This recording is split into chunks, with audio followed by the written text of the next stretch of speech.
Good evening. Welcome back to another fun-filled night here on Spirit Connections at the Wareham Studios. Size just sounded like a dead pigeon, dying pigeon anyways. But I want to welcome you back. We had last week off. We took a little vacay, and now we're back into the swing of things, getting ready for one of the busiest seasons of all time, which it's like our Christmas season, I would call it here. So we have a full show packed for tonight, and obviously next week and the week after, and so on and so on. So I'm really, really excited.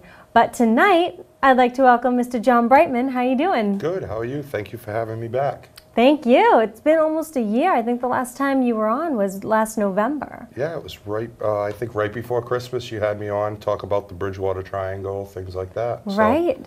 Right. Yeah, it's been a while. Jo Ellen was on with you. Yep, Jo Ellen. She's on vacation right now. She is. She's on a 3-week cruise. Good for her. So yeah, she's going all over right now. This is her relaxed time. Oh, 3 weeks. I want a 3-week vacation.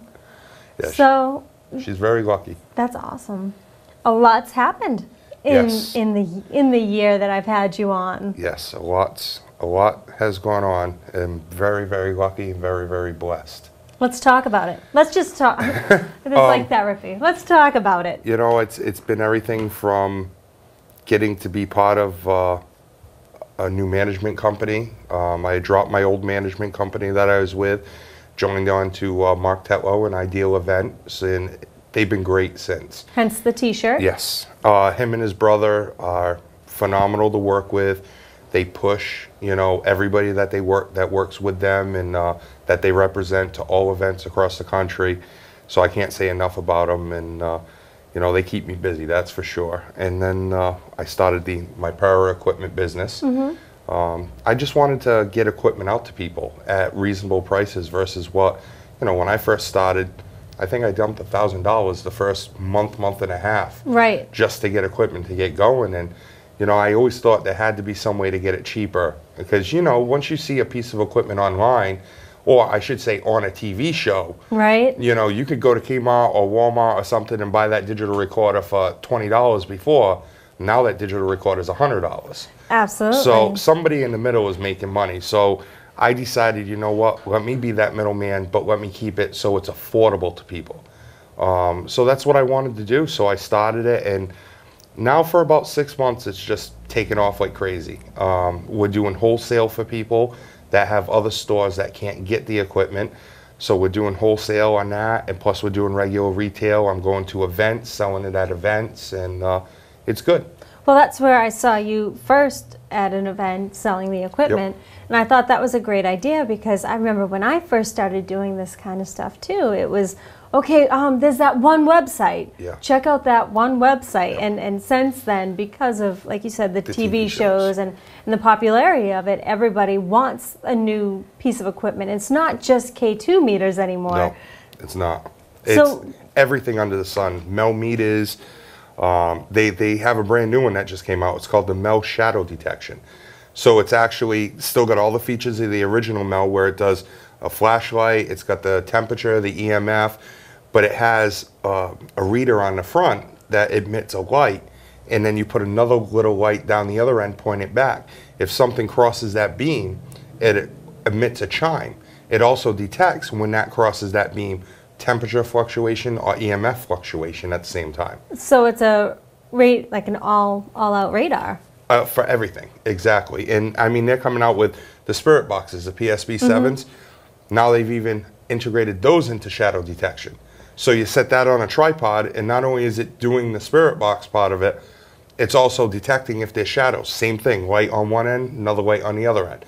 So they're just building everything more high-tech now, that people want it as soon as they see it on TV. Well, there is a market for it. Yep. You know? It's true. Like I said, I mean, I'm always talking about TV, and it has its good points and it has its bad points, yes. But the good points is that it is giving it exposure, and it's creating more of an idea, yes, what type of scientific method we can use to try to, you know, get that physical evidence. And see what's out there, exactly.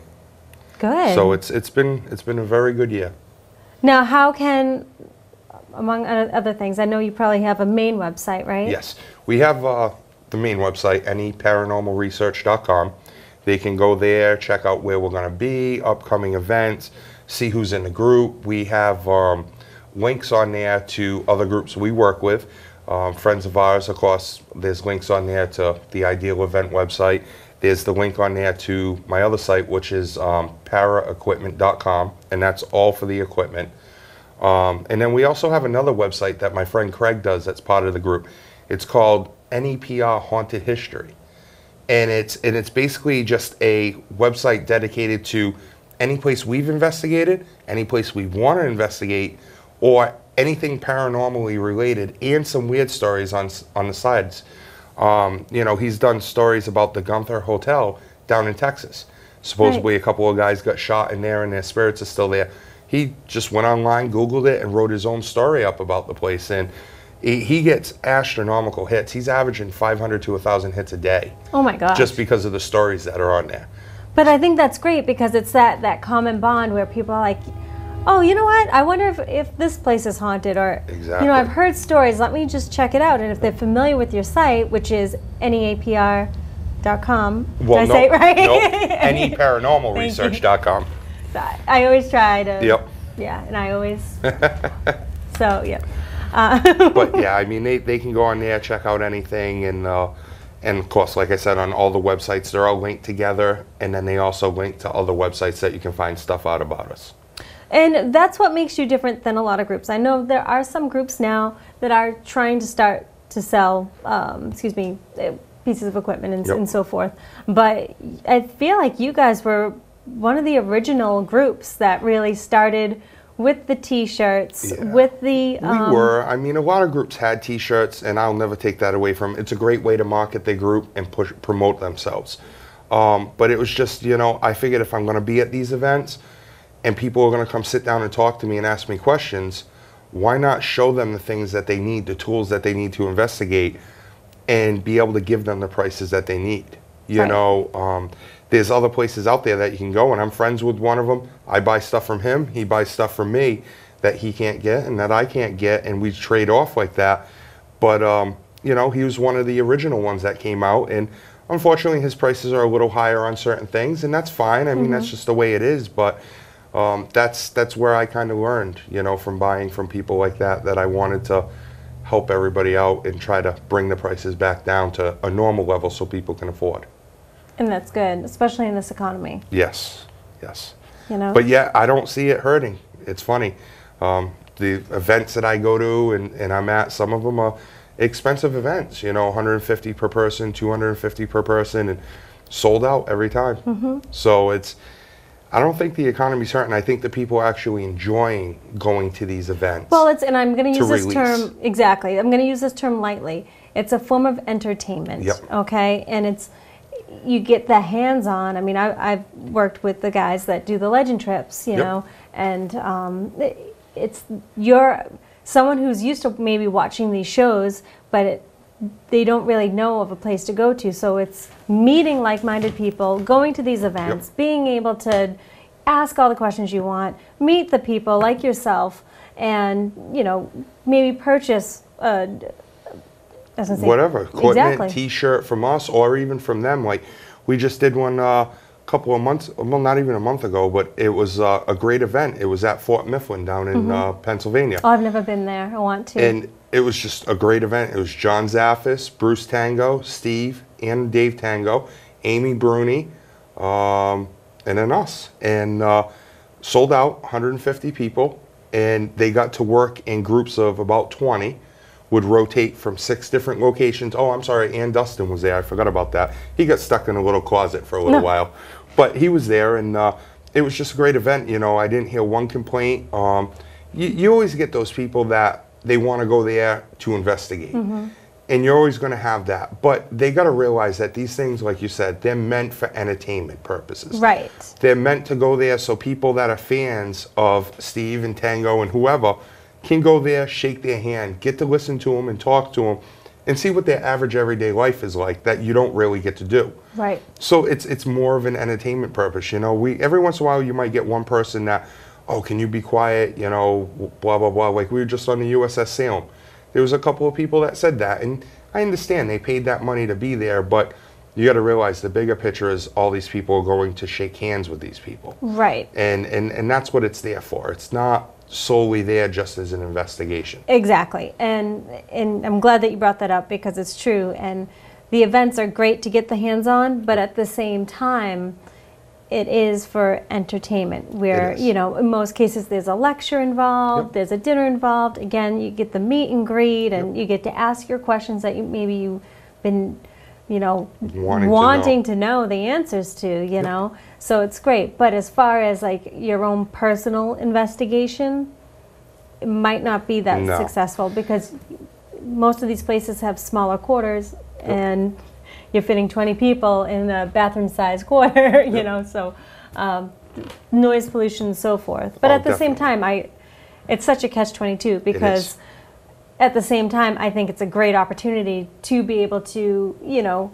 meet these people and meet like-minded people where maybe you can go out to a location on your own and, you know, maybe you'll find a friend that will be able to go with you, you know. And that's the thing, a lot of these places offer rent later on that you can rent out privately as a group. Right. And, you know, the good ones are actually starting to drop their prices because they realize they're going to get more people at a lower price than paying that astronomical $1,000 for 6 hours. Exactly. Where you can pay $400 for 6 hours and you're going to have one booked every night. Right. So they're starting to realize that and drop the price. Like Rose Island Lighthouse that we're part of. That was another, last year I was supposed to go with you guys. I know. I had the haunted history night. Hopefully we'll be doing another one this coming March, and hopefully you'll be able to come out with it. And it'll actually be either March or February, and it'll be an ideal event one. So a couple of the other guys, you know, Steve, them guys will be there, so it'll be fun. But, you know, Dave's a member of my group, and he didn't want to come out as one of those places that charge $800-900 for a 6-hour investigation. So he kind of asked me, what do I think would be fair? And I said, you know, you keep it about $300. Now they get the place from around 3:34 in the afternoon until 9 o'clock the next morning. It's a bed and breakfast, so you're sleeping in actual beds at night when you're done investigating. Creepy. And it's a 10-acre island that you're all to yourself with. Right. So, I mean, you can't ask for better than that, and for $300, you're just the experience alone is well worth it. Never mind if you get anything paranormal. Now, let me ask you this. At, for instance, Rose Island, how many people do they usually have for the events? Depending on who's doing the event, if it's an ideal event, he usually tries to cap it at 60 or 70, which is a very good number. It works out good for them as an event and works out good for the crowd. When we try and do our own over there, which the one I contacted you for back in December or October of last year, we capped it at 30. But it was great either way. You know, with the 60 or 70, we split it up into about 4 groups. We have 2 groups at the barracks. The barracks are long enough. There's about 12 chambers. We'll put 2 groups of 20 down there and split them up, and then we'll turn around and put another group of 20 up at the house. And then any stragglers, we'll turn around and take around the island, show them the other buildings, the little underground tunnel that's there, and so we kind of split it up good that way. I'd be the straggler, like, oh, do. It's better that way, you know? I know, it really I know. is. So, I mean, that's great, and you just came back from Syracuse, which is held in New York, right? Yeah, it's just outside Syracuse. Great event. Probably about 1,000, 1,200 people there.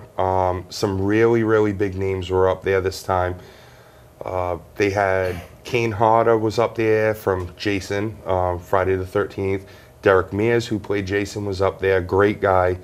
Danielle Harris was up there. PJ Souls. Now, these names, for you viewers at home, when he's telling me this, if it wasn't for Facebook and for me not Googling the names, I was looking at them like, wait, who? Oh, wait. And then I had to stop and say, wait, I wasn't allowed to watch these movies because they scared me. So, but they're all from legendary horror flicks like Halloween, Jason. Tom Moran, the original. It's not even Jason. What's it called? It's not Jason. It's Friday the 13th. Friday the 13th. Yeah, Friday the 13th. But yeah, Tom Moran, the original Michael Myers from 1978 was there, and Really nice guy. Had a lot of fun with him, and it was just a really cool event to be at. We were just at probably one of the biggest events I'll ever be at is Dragon Con. It's, it's probably second biggest to Comic-Con, and 60,000 people over 4 days, and it was just crazy. And they all bought your T-shirts. Oh, I wish. Yeah. I wish. I was very humbled though because, you know, being my first year there, being as small as I am compared to the people that were there, both on Friday and Sunday morning, packed room, 100 people, standing room only, and for my lecture, my private lecture on the triangle, and I had a line out the door waiting. So I was very, very humbled that these people took the time when just upstairs was Stephen Tango, just downstairs was Josh Gates, and they could have went to either one of them, and yet they came and spent the time with me. So I was very humbled by that, and I let every one of them know it. So that's an event that we missed out on, Steph. Which one? The Dragon Con. Dragon Con. Yes, if I go next year, you guys will have to drive down with us. Yeah. How far is it? Atlanta. I'm like, okay, it's California. Not that bad. Yeah, no, Atlanta. Okay. Atlanta. No, Atlanta's not that bad. No, it was an 18-hour ride, but we stopped halfway down. We stayed in Philly on halfway down point, and then continued the next ride on the way down. So. See. I mean, I've never been I haven't had the chance to meet any of those guys yet, so I'd like to meet them too. I'll have to let you know when Josh Gates comes back. I never knew that he was from Massachusetts. Yes. I never knew that. Manchester by the Sea. It's not that I stalk him. It's just given, I mean, anybody could find that information out. Yes, sure. But I never knew that, and my manager, Mark, had said, you know, you really need to meet with Josh, talk to him, go out to dinner. So we did while we were at Dragon Con, and next thing you know, he tells me that he's from Mass. He was like, where are you from? I recognize that accent. And we got to talking, and he never knew, like he heard about the Triangle, but he's never been in the Triangle to investigate. So we started talking about it. He actually come by and checked out my lecture for about 20 minutes, and he says, hey, look, give me your number when I come home on Thanksgiving. He says, I want you to take me out there. I want to check out the forest and the shacks. That's awesome. So when we do, I'll have to let you know, and you can come tag along. That's awesome. I'll make sure I give you plenty of cards. Okay. I'm sure you'll want a reading. Yes. Reiki. Something like that. Something like that. But anyways, so like I was saying, I think it'd be interesting because I have been given the opportunity to meet a lot of people, but I haven't met everyone, and so that's why I enjoyed talking to you before the show when you were telling me all these people that you got to meet and you got to, you know, get to know them more, and I think that's fun. That's great. It's fun because you get to really, and it's just like, you know, doing the events that people can come to. It's the same idea for us, you know. These are people that normally we wouldn't do events with, that come around Halloween time when we start doing the bigger events like Scarecuse, Scarefest in a couple of weeks. These are events that we'll be able to sit down and talk with these people that I don't usually get to see. So I'm like a kid in a candy store for these events, where the paranormal people are like kids in a candy store for the ideal events where it's all paranormal people. It's the same thing, same thing. Exactly. See? It's no different. No. We're all the same. Well, I'm just a big kid. Yeah, me too. Everybody is. Yeah. Yep. Just in a panda suit. Well, I don't know about anyways, that. Just kidding. It's a private joke I have with myself. Anyways, so well, this brings up the whole, because you bring up the Bridgewater Triangle and bringing up adventures, hence Josh Gates. So let's talk about the Freetown State Forest. Well, just like last time I was on the show, it's, you know, I was kind of lucky. It kind of got me into the paranormal because of my family owning land out there. The cult shack of the serial killer of the murders is adjacent to our land, so it's right there. I kind of grew up knowing it was there. I didn't know what it was for originally. Then as I got older, got told what it was and all that. So it just kind of led me to doing what I do now, and you know, I love it. I go out there still to this day and get to enjoy it. We go out to the Indian ceremonial area, the ledge, the shack. We go to a bunch of different places out there just every once in a while just to see if we can catch anything else that, you know, might not have been around the first couple of times that we've been out there. Now, Steph and I, neither one of, well, no, you've been there, right? Where? Freetown State Forest? The forest in general? Yeah. I've never been there, but Okay. it's a place I would be interested in going, just because it's notorious for a lot of paranormal activity. Could it be from the energy that was brought there supposedly by Native Americans? From, I know there was rituals out there, you know. I think it depends on what location you're at. You know, you go up to the cult shack, you go to the pet cemetery that's out there, and when I say pet cemetery, it's a true one. It's not like, you know, something that's made Stephen up. King. Yes, it's actually a true one with real headstones and everything. And you know, I think depending on what location you go to, if it's the ledge or the Indian ceremonial area, I truly believe that it could be a lot of spiritual things that are going on there. We've received some EVPs that we've captured there. They, in another language, I don't want to say it's definitely Wampanoag, but it's in another language that's hard to understand. So we've taken them to them, asked them for their opinion. They weren't able to decipher it that well, but they believe it could be ancient Wampanoag. So there's a good possibility. Another thing we're trying to check out is if, like, the stars, the moon cycle, if that has anything to do with when we got our EVPs. Because I do recall the first couple of times that we went out there, full moon, loaded with stars, and yet we got a ton of EVPs. I've gone out since when there was no moon or a quarter moon and received no EVPs. So I'm wondering if it's because of the moon cycle, the way they would use it back in the day, if that has anything to do with more activity or not. So eventually when things slow down for us, we want to try and get out there and actually go out one time on a half moon, quarter moon, full moon, new moon, or do every one, and then see what we can get and document it that way. Right. So we'll see what happens. That's a good thought process as far as the moons, quarter moons. It's interesting because, I mean, they looked at that as their kind of a guide, you know, to tell time and everything, and what time of the month it was, things like that. So, you know, maybe they did certain rituals that were on a full moon where the whole tribe was there that kept them active. So maybe they received that in the afterlife, and that's why they're around during those cycles. It's something that needs to be looked into because there's a good possibility. Exactly. Exactly. I might have someone that you might want to talk to about that. Okay. We'll talk after the show, I think. Okay. We'll see. We'll see. So, bringing up the Freetown State Forest, John has just recently written a book. Yes, I was very lucky. I got in touch with a woman about a year and a half ago. Her name is T.L. Jones. She's out of Texas.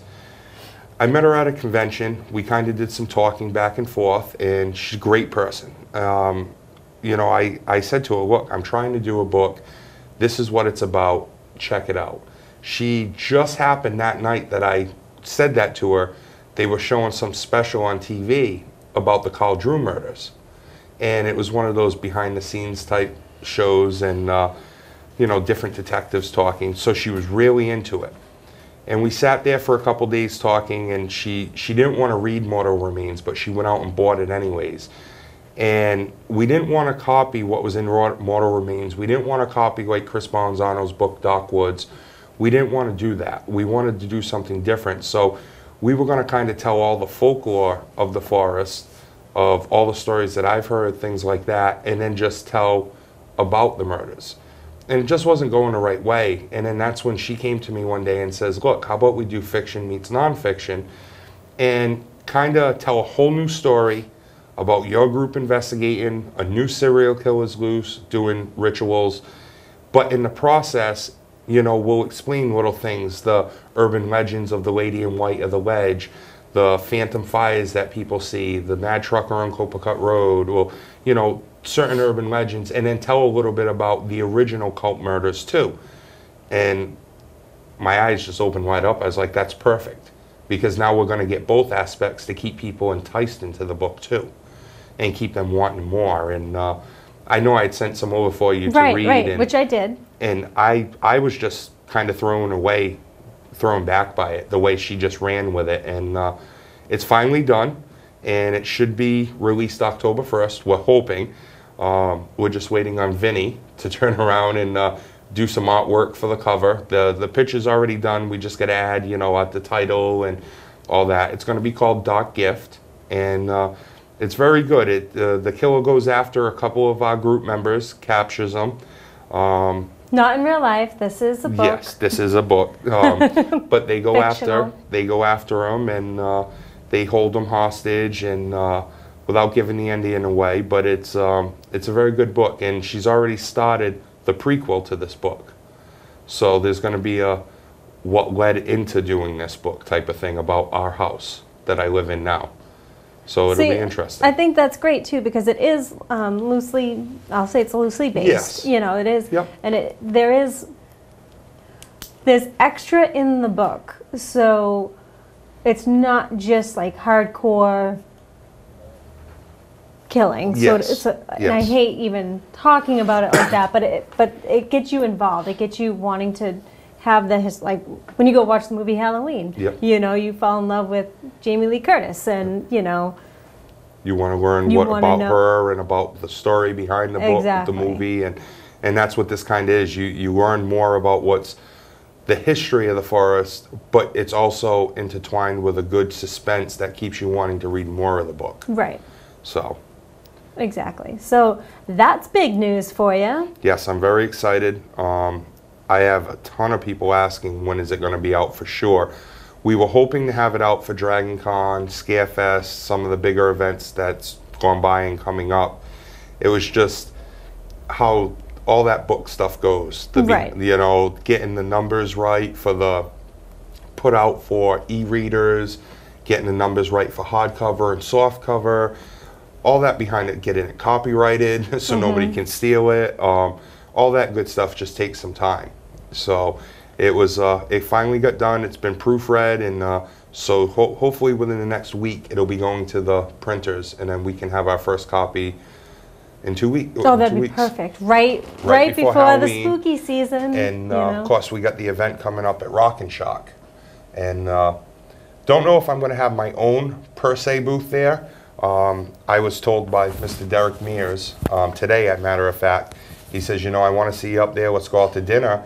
He says, is your manager getting you a booth up there? And I talked to Mark, and he says, let me see what I can do. And Derek came back and said, well, if Mark can't get you one, you're sharing a booth with me.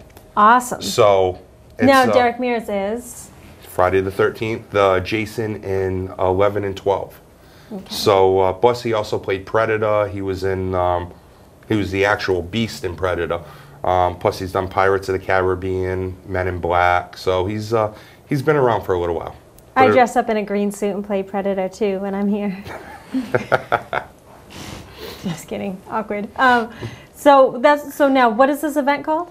Rock and Shock. And where is it? Worcester. Oh, okay. And what's the date on it? October 10th, 11th, and 12th. 10th, 11th, and 12th. It's like 3 weeks away. Sorry, I know. I was checking my mental calendar. Okay. But we got Steph's like, I don't even know why I showed up tonight. Why am I here? Why am I here? We got Scarefest coming up in a couple of weeks. Huge event out in Lexington, Kentucky. Really? Can you write these dates down when he tells us so we can... My mental calendar, I don't have to write anything down. I can just keep it up here, and I can remember it without staring at the ceiling during a live show. It's fine. Don't worry about it. I got you. She's got it all under control. Well, I think the one in Worcester, I think it'd be fun if we went. I don't know. I'm just October 10th, 11th, and 12th. See that? Well, good. She's got it all under control. You got Don't nothing to worry about it. Oh, it's a Wednesday, Thursday, Friday. Yeah, I was going to say, we have work. No, it's a Friday, Saturday, Sunday. Wink. No, the 12th. The 12th is a Saturday. October 12th is a Saturday. No, it's a Friday. Because the 13th is a Saturday. Really? And the 14th is a Sunday. Oh, then maybe it's 12th, 13th, 14th. All I know is it's that Friday, Saturday, Sunday. Okay, hold on. I'm pulling out a real calendar. I'll have to look now when I go home to see if I have the dates down right. So you are correct. Friday, October 12th. So it has to be 12, 13, 14 if it's the weekend. It's probably the 12th, 13th, 14th. So, because we have Fort Tabor on that Friday. Right. And then I have a gallery reading with Nicole. Yes, I was supposed to be at Fort Tabor. Yes. But unfortunately, with this coming up, I'm going to have to let Tim and everybody know I can't be there, unfortunately. Do you think you can tell is it Rock and Shock? if you could just see if they could do a Thursday, because I could be there on that Thursday. Just let them know. Yeah, I'll see if they can switch the whole schedule. We're just going to switch the whole thing to Tiffany Rice. Yeah. It's not a big And deal. that way, Steph and I can be there for that Thursday. Well, hey, You got Saturday. I have a gallery reading. That's your own fault. And then I have a house party on Sunday. I, however, am available. Well, just saying. Feel free to But come maybe on. we can do it because that Sunday house party is like a brunch. We'll see. With you, brunch turns into dinner. I know. I'm that person that doesn't take the hint to leave. No, it's just, I don't know what happens. When you go places, it takes 5 hours instead of 2. I know. So if you can really make it brunch, we can really go. I'd like to. I really would. Well, the only problem is the Sunday it ends at 5. So, yeah, it's only Friday and Saturday that it's the late night that it goes until until just go Saturday like during 8. the day. Well, we could do Saturday during the day. Yeah. Okay. Well, we'll get back figure to it you. out. We'll If work it not, just mention Thursday. See if they go for it. See if they'll switch it around. Do Yeah. Thursday, Friday, Saturday. Yeah, Tiffany and I'll have our own booth by ourselves in a dark room Thursday night. We'll be there, but it'll be weird. Just throwing it on. You'll have the whole Worcester Centrum just to yourself. That's what we want. That's fine. That's fine. Yeah. Center stage just by yourselves. Just keeping it real. Hey, you could broadcast a live show from the Worcester I Centrum. know. Why not? Hey, there'll be people there. They just might not be alive. That's all. Yeah. I have an inn at the Palladium. We can hang out there. Actually, that's where the after hours party is. See? For the thing is at the Palladium. Just saying. From 10 until 2. They got the whole place shut down just for Rock and Shock. So That's awesome. it's going to be fun. I think you should move your schedule around. I know. Sounds good to me. All right, we'll talk about this after the show. Because now we're like, wait a minute, what are we doing? You just have to get in touch with us like a month beforehand and tell us to clear our schedules, and then it'll work. It's I can't October. even do that with myself. I know. I know. So what do you have planned for November? Sleep? Yeah, no, actually, there's events. So I go to Scarefest, Lexington, Kentucky next week. We leave Thursday, come back Monday. Then literally 2 days later, I fly out to Arizona, and I'm doing a Rapture Horror Convention out there for 4 days. And then I come back, got Rock and Shock. Then the week after Rock and Shock, we go to Pennsylvania, do Hillview Manor with Steve Tango, Chris Williams, Amy Bruni, a couple other, Dustin Perry. Steph and I have never been there. We'll just hop on board. We'll just be in the car. You can open an equipment case. We're driving out, so come on out. Yeah, as we invite ourselves. You guys can jump in with us You and can open ride the out. back of his van and be like, "Oh, you two, how'd you get in here?" Well, I said that I never got a chance to meet you guys, so we figured. I don't care about that. I just want to go to Pennsylvania in general. I haven't know. been No, You've been to officially. Pennsylvania? It's No, nice. not really. It's a fun place too. Where they have it. It's at in Newcastle, PA, which is not too far from Pittsburgh. And, Which is the name of a beer, right? Newcastle. Actually, yes, it is. Yes, it is. And old insane asylum, poorhouse type thing. Great place though.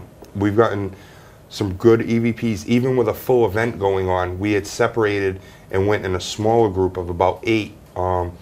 Everybody kind of on the second floor that we were investigating just focused over to Amy Bruni, which was fine. I have no problem with that. And so she had a room with like 25 people in it.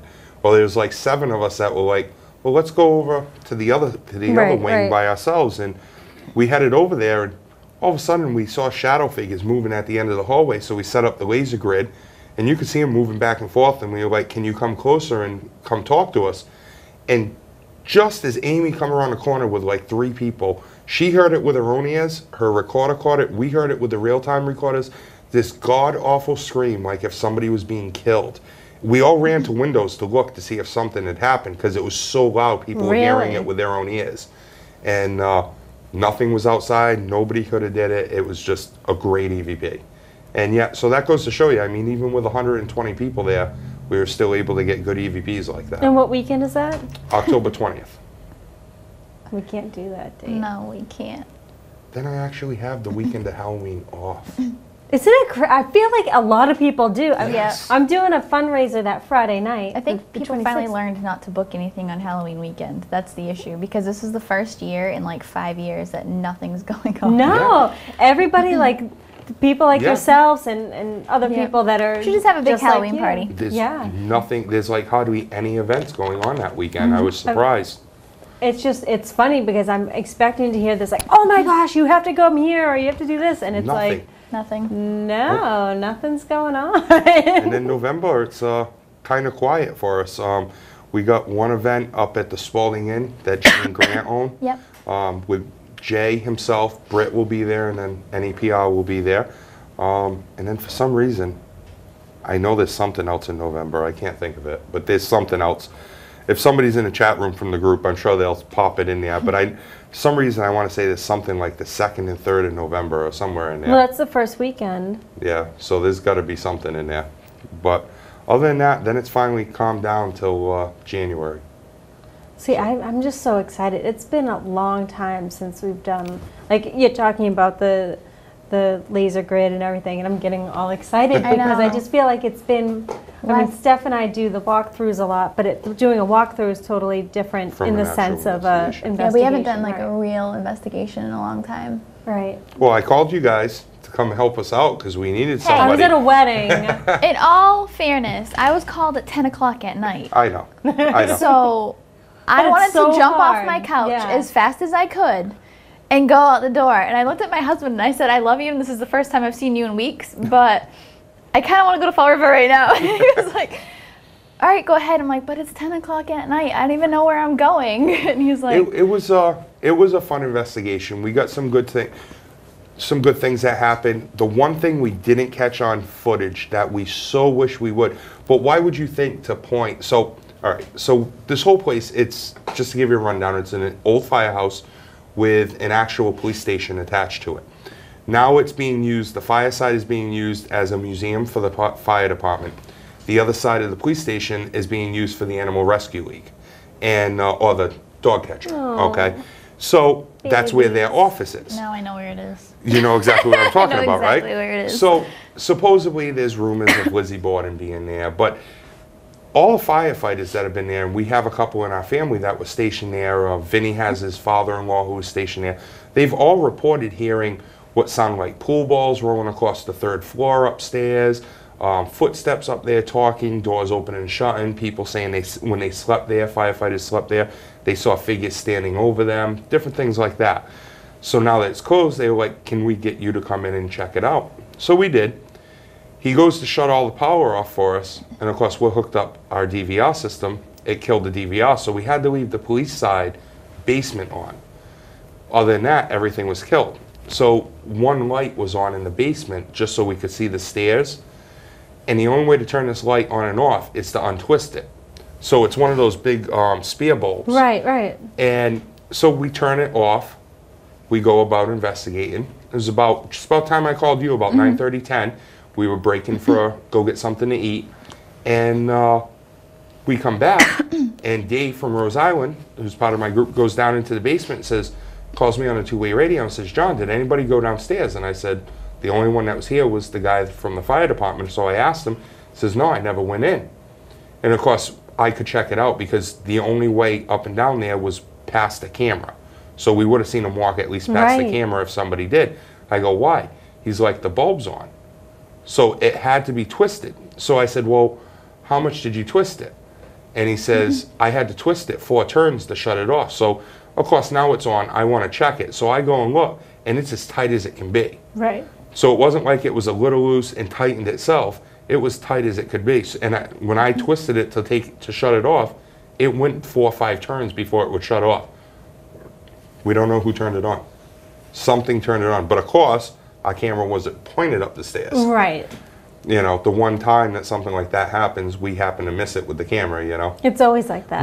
Why would we think the light would do anything? You know, they're saying the jail cell's in the basement, you hear the doors shutting, things like that. So we were focusing on what they say, not a light bulb. Right. But it was a really good place. We're gonna go back again, so when we go back, we'll let you guys know. Sounds so you guys good. Let us know in before advance. 10 o'clock at night. We're good. Yes. Yes. Yeah, I was That way at I a can wedding prepare. eating like shrimp, and I'm like, oh. Because we both text each other, like when we get the calls, and we're like, we want to get up and go right now. We're like, but we can't because it's just, it won't happen. But we wanted to so bad because it was the first time in a long time that it was something that close to home for me. Because I'm traveling far. It's usually like an hour away from my house where I'm going for all these different places. I mean, of course, that's where all the historic places are. It's usually an hour away from your house because that's just my luck. But I was like, Fall River, it's so close to home. And I can't go. No, when we go back, we'll let you know. Sounds that way good. you guys can come have fun again. Yeah, we'd love it. We Yeah, would. I miss the real investigation part. I know we do so many different things. I know. I mean, and again, like I feel so like blessed with the Right. opportunities that were given to us, that continue to be given to us, and Oh, I know. I love it. It's just that real part of a real investigation. exactly. It's just That's what we all got into it for, was to have fun and do it, but to figure out what's out there. And sometimes doing the events, yeah, that's fun, but I mean, going back to having just a group and going and enjoying it. That's why I like when we do Rose Island. We do it probably twice a year, privately, just us, and we'll bring former guests of yours, Ken from Rise Up, him and his son. We'll bring their group over with us, or we got, like, we're doing it in November. As a matter of fact, if you guys want to come that night, you're more than welcome. Okay. We're doing an date? overnight. I think it's like the 17th. Don't say the 17th. It is like the 17th, I think. What do you have the 17th or 17th? 18th. Because I'm going to see Taking Back Sunday that night. Well, I'm available. But Well, if we can't I had get, to. we can't. Bob knows them, but if we can't get tickets. Oh, so we you're not don't- officially going? Well, no, we don't need tickets. But Oh. Well, you're not officially going. so if you're not officially going, then you can officially go with okay, us. Right, yes, right. okay. So either Yes. way, I'm busy on the 17th, but But I'll make sure I check the date just to let you know. But for some reason, I'm thinking it's that weekend. But yeah, I mean, it's a group from PA that's coming up. They actually have their own show on the WB, and it's called The Ghost Detectives. oh, that sounds familiar. And It does. they're Bob Christopher and them guys are going to come up and shoot an episode for their show at Oh, Rose Island. awesome. So we're going to have the place to ourselves. We'll have the little bonfire going. We'll have the grill going, cooking out on the grill, and I'll go. I'll smell like the hot dogs and paddle like a little dinghy. Not because, but I because know. you ate them all. That's Yeah. exactly why. She'll be paddling the dinghy away from you because she stole all the hot dogs. That's exactly what. I can't help it. No, you can't. It's funny though. Raccoon. I know someone left cookies in the kitchen What? at the studio, and I had the one. cookies at my house that you took a bite out of and you put back. And I almost brought you one, but then I decided you wouldn't eat the whole thing because of what you did last time. Well, because I like to just have a little taste of it. You were But I don't want to also- commit to the whole thing. You were also mentioned at Andy Lake's lecture at my office because he said, now, if you know Tiffany Rice, if there's food out, she'll have this, this, and that, because we were talking about the Jasmine EVP that we got. Oh, yep, I'm like, yep, that's the raccoon. yep. That's what you do. Just eat nice. all the time. That's why I wear sweatpants all the time. But anyways. Do you have any questions going on in the chat room? I do have one. They would like to know where they can get your book. If they're local, it is going to be hopefully in a few places, Wareham, Taunton, and all that. But you would be able to get it on any one of my websites. Would be able to order it from there. You will also be able to, if you want it for e-reader or one of them things, it will be on Amazon.com, BarnesandNoble.com, any of those places it will be on. And then any one of my events I'm at, you can come get one live, and we'll be able to autograph it for you. Which would be great. And get your picture taken. Exactly. That's Can't what I forget the like. pictures. What? So you can't forget the pictures. That's, No, not that's at what all. you go to events for, is the pictures, the book signings, the gear, everything. Oh, I Equipment. actually got really good pictures that I was telling you earlier from the event I was just at this weekend, and the best item that I was telling you was I got a machete that one of the guys, the first Jason, Ari Lyman, that was the little boy that jumped out of the water. Right. He I actually, didn't see it, but I know. he actually brings the real machetes with him, and he'll autograph one side of them, and you know, you got to pay for it. It's like $30, but I figured what a collector's piece that Right. I could have him sign it. Kane Hodder was there from Jason from Friday the 13th, 7, 8, 9, and 10, and then Derek Mears was there from 11 and 12. The event that I'm going to this week, next weekend coming up, actually has the Jason from 1 through 5 in it. So You are covered in the Jasons. so I'm gonna. I mean, what a collector's piece to have a Right. real machete that's signed by all the Jasons. I mean, it's you know, I I'm not think thinking that'd it's be- worth something, but it's a cool piece to have. And then you can go to Pawn Stars. No, I know. No, I would I'm never kidding. get rid of that. I'm kidding. I'm kidding. Never. But it's just funny. I have seen we'll talk Freddy Krueger, those movies. I've seen parts of that, but I've never seen any of the Jasons. Really? None. I know like scenes from people talking about it while I was like growing up. I know he wears a hockey mask. I don't know why he wears a hockey mask. You know, like I don't have that. And he doesn't wear a hockey mask in every one. Oh. Certain ones he wears a hockey mask, certain ones he wears a wool bag. Sometimes you actually see his deformed face. Now, what movie, I know we're getting a little off topic, but on topic. What was the, I don't know if it was Freddy versus Jason. Was that it? Which one? There is a movie, Freddy versus Jason. That's what I thought. It was when I was That's the one that the two of them are together and they're kind of going at one another trying to kill all the people in the process, but yet kill one another too. I didn't see that one, but I just was bringing it up. Yep. Just that's to one. share a little bit of knowledge of the. So, no, that was really cool, and then told you how he got photobombed by Kane Hodder. Yeah. I'm in the picture with Danielle Harris, and there his big head is in the background, just making a goofy face. So, it was a good weekend. It was fun, you know, getting to meet all these people and hang out and. In any event, like I highly recommend. Like we were talking about earlier, guys, that a lot of these events are for a bigger crowd, which would be considered entertainment. Those are more so the investigating type of events. But then you have the conventions, where those are pretty much a straight up meet and greet. Yep. Get to know them. Yep. They do their lectures during certain times, but you know, certain ones will show movies, things like that. Like Britt Griffin from Ghost Hunters, he just came out with a movie. Called The Black Dahlia Haunting, based on the Black Dahlia murder. Right. And they actually showcased, the world premiere was at Syracuse last weekend. Oh, that's awesome. So I only got to see bits and pieces of it, so he gave me a hard time because it was funny, my lecture was while they were showing that. So I only got to catch like a little bit of it at the end, and then of course at the restaurant, they were showing it. We were at like kind of a, I guess around here it'd be kind of considered like a TK O'Malley's type sports bar. Yeah. And they had it shut down privately, and they had all the big screens showing the movie. Oh, that's awesome. But you couldn't hear it. So I still haven't really got to see the movie. So he gave me a hard time on Sunday before we were leaving. He's like, well, you're going to be in Phoenix, and that's going to be the second showing of it. I expect you to go sit down and watch it, he says. Maybe Steph and I will make that one. Absolutely. Come on out to Phoenix. Yeah. Anywhere. They'll just hop on a plane and just go. Quit my Hey, job. flights were cheap. Hey. $240 round trip. That's not bad. That's not bad. No. I couldn't believe it when they booked me and showed me the price. I was shocked. All right. Just like, okay, I guess so. I guess Jump we'll on have to and go. And for all you guys that are just tuning in now, which I know we only have a few more minutes left, but I do have John Brightman on from New England Paranormal Research. NEPR, I call him, which he's corrected me a lot. That's fine. I've always called it NEPR, and then whatever. It's all the same. Yeah, it's all the same. It's all the same, really. I think I might actually, you know, I've been tossing around the idea of taking it down to just New England Paranormal, just New England Paranormal.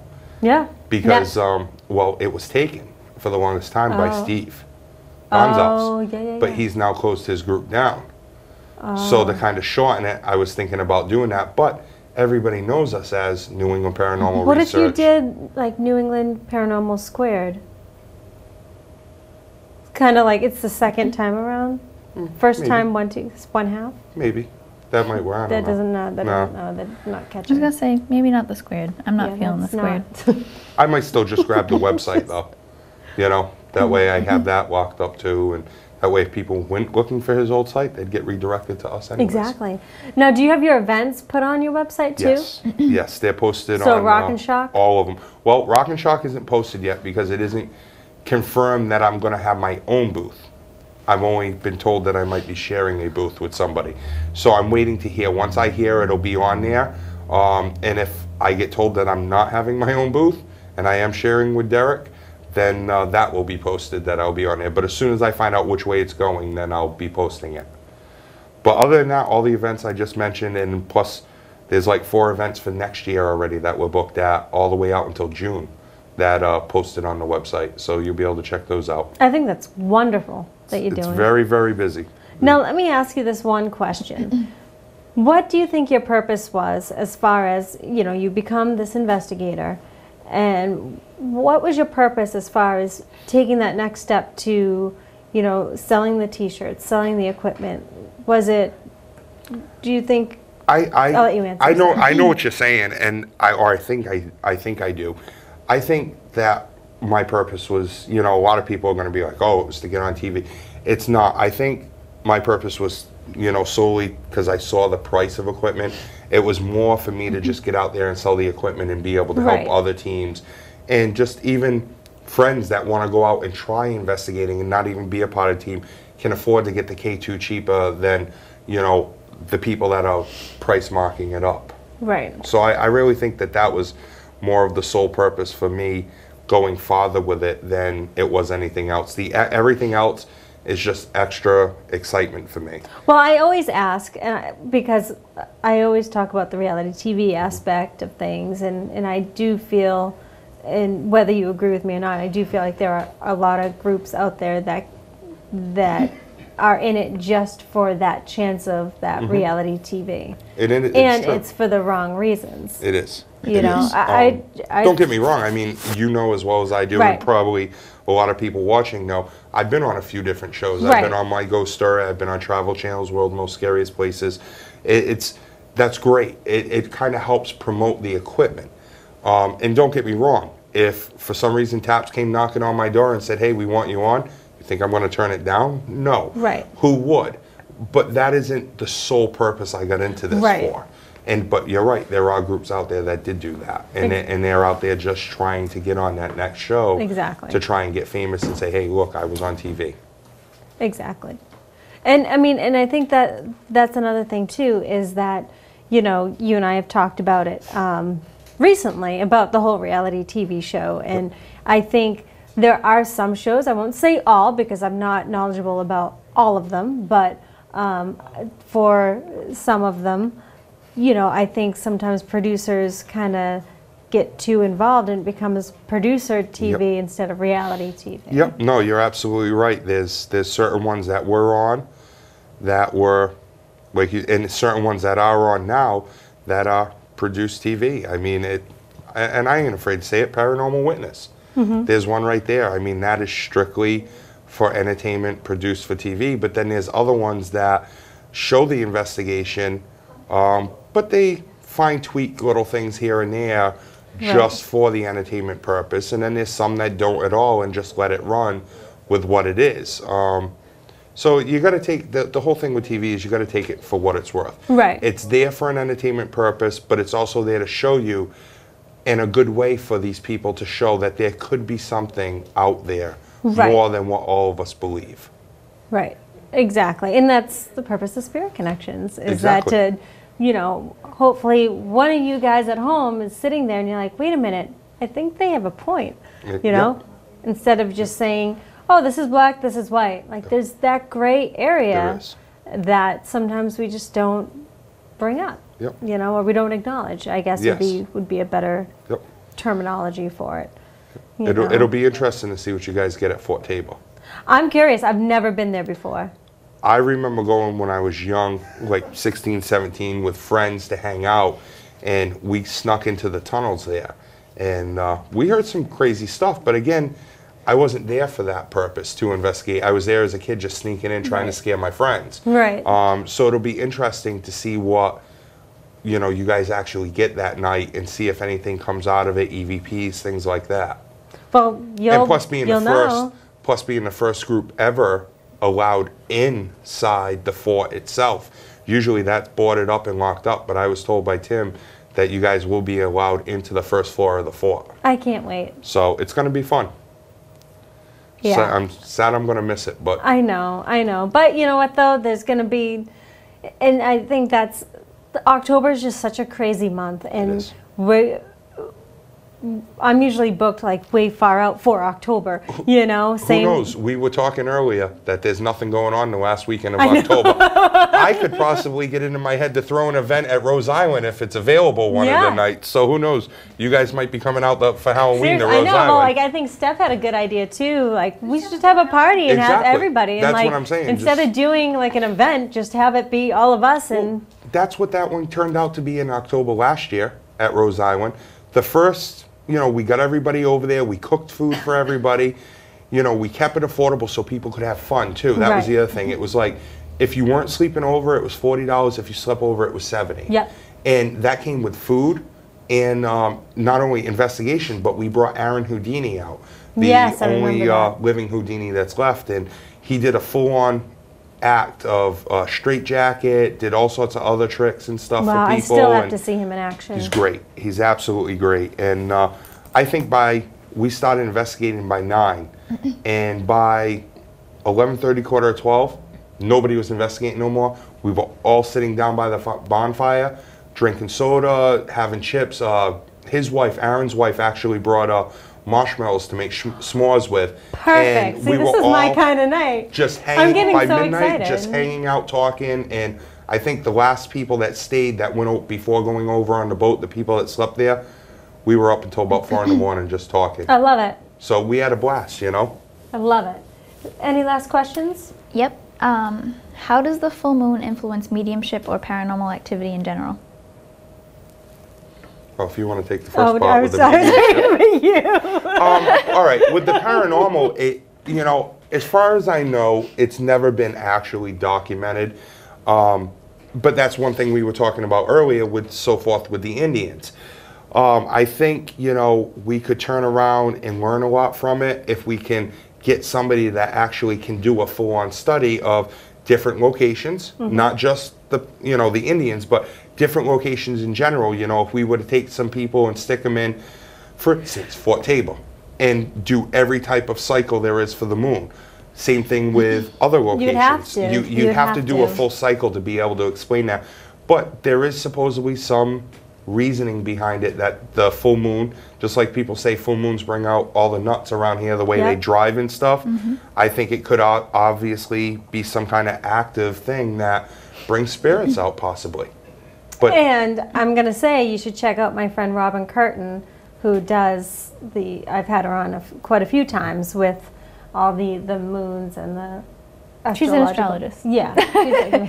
She's an astrologist. Yeah. But she's really good at that. Actually, today, Pluto is in retrograde. Maybe not retrograde. It goes forward. It's not retrograde. It goes forward. All right. It's been a long week. So it's only Tuesday. It's only Tuesday. But I want to thank you, John, for coming back on the show again. And hopefully we can get you on once the book is released, or you always have something going on. Absolutely. And again, how can people find you? neparanormalresearch.com, idealeventmanagement.com, haunted history, neprhauntedhistory.com, and equipment at paraequipment.com. Any one of those websites, you can find us. Check, and Facebook, John Brightman. And you guys can always go to my Spirit Medium Tiffany page too. You can find me right through there. Yep, exactly. Well, thank you again. No, thank you for having me on. Put on your seatbelt because it's going to be a long ride for the month of October. But hopefully Steph and I can make it out to at least Rock and Shock because I really want to go. One of them. You guys got to get out there sooner or later. You got to go somewhere. We just need the time to do so. Yes. But until next time, guys, we will see you next week at 7 p.m., September 25th. Until next week, have a great week. Good night.